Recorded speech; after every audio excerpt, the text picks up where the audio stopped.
No matter what, there will always be players who underperform in fantasy. Let's take a look at the first half all-bust team next on Fantasy Baseball Today in 5.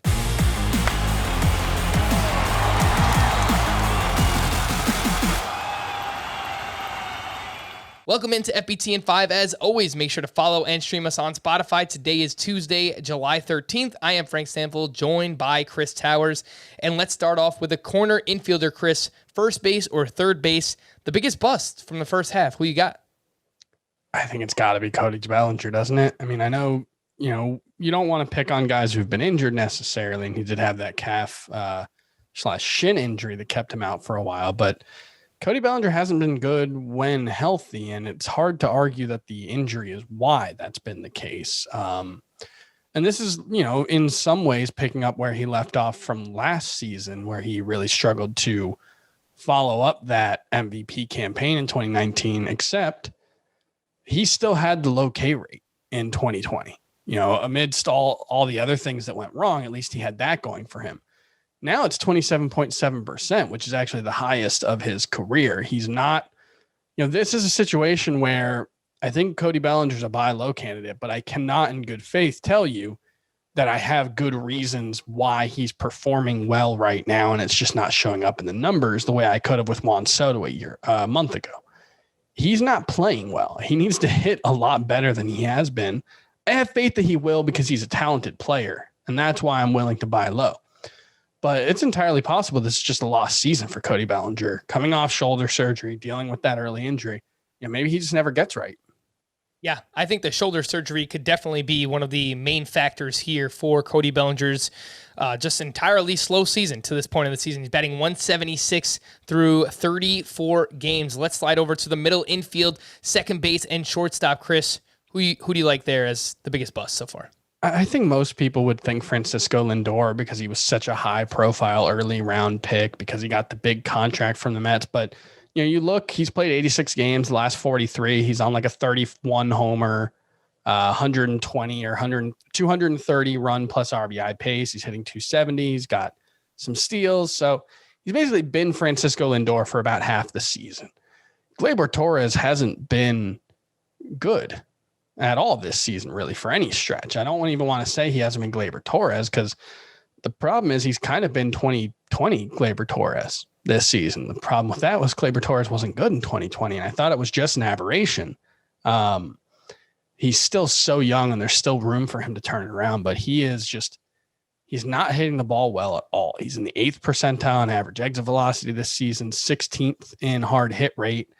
There just isn't anything except for plate discipline that Gleyber Torres is doing well, and it's a huge disappointment coming back from, going back to that 38 homer season in 2019.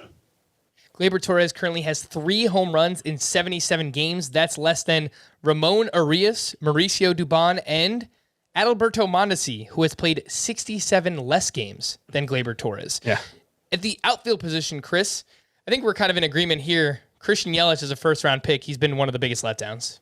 Yeah, and I had him even higher than that. I think I had him 8th or 10th overall, so he's been a huge disappointment for me.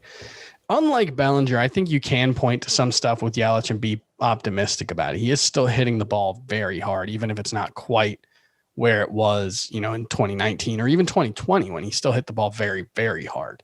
The problem this year is, 1, he's striking out too much. 2, he just cannot elevate the ball. He has a 0-degree launch angle. That's no launch angle for those of you keeping track. And, that just seems like it's probably related to the back injury. If you're dealing with a back injury, it's going to be hard to get leverage, to get under the ball and drive it the way that Christian Yelich really was starting to do when he became an MVP candidate. Maybe this time off will help him, and he'll be good in the second half. I feel more confident in him than Cody Bellinger, actually. But, it's been very, very disappointing for Yelich so far. Let's quickly wrap up here with a starting pitcher, the first half all-bust team. A month ago, it was Luis Castillo running away, but he's been so good over his last 7 or 8 starts that I think, you can't really get too mad at a guy for having, half of a very good season. Blake Snell hasn't had even half of a good season. He hasn't had a quarter of a good season. He's just been bad this season. I've reached the point his ERA is only slightly higher than someone like Aaron Nola, who was going a couple rounds ahead of him. So you could say, oh, well, maybe it's Nola, but I still have Nola as a top 10, top 15 starting pitcher. I don't think Blake Snell's inside of my top 50 right now. There's not much he's doing right. His control has really evaporated. He's still getting strikeouts, but his stuff just isn't as effective. And, he's thrown 29 fewer innings than Aaron Nola in 2 fewer starts. So he's just not going deep into games at all either. Yeah, it's been a very disappointing season for Blake Snell. The swinging strike rate also way down for Blake Snell this season. For more extensive fantasy baseball coverage, listen to the Fantasy Baseball Today podcast on Spotify, Apple Podcasts, Stitcher, your smart speakers, or anywhere else podcasts are found. And thanks for listening to Fantasy Baseball Today in 5. If you enjoyed the pod, please leave a 5-star review on Apple. We'll be back again tomorrow morning. Bye-bye.